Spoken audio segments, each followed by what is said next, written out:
This flag is only recognised as an independent national flag to about 3% of the globe's countries. The other 97% consider the Republic of Abkhazia as part of Georgia. The fact aside, the flag exists come what may, either as a country flag or a regional one.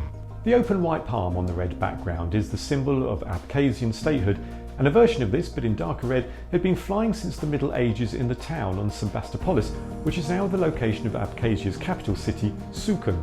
The 7 stars represent the 7 main regions, as well as the number 7 was viewed as sacred, and there are religious and mythical and traditional links with this number, including the link to the 7 Brothers constellation. It can also be found on the antique amphas of the Apsilians, ancestors of the Abkhazians.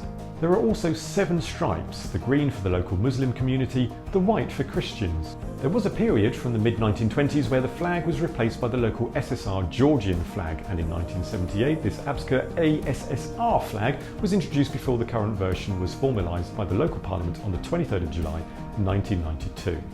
The vastly unrecognised Abkhazia Republic.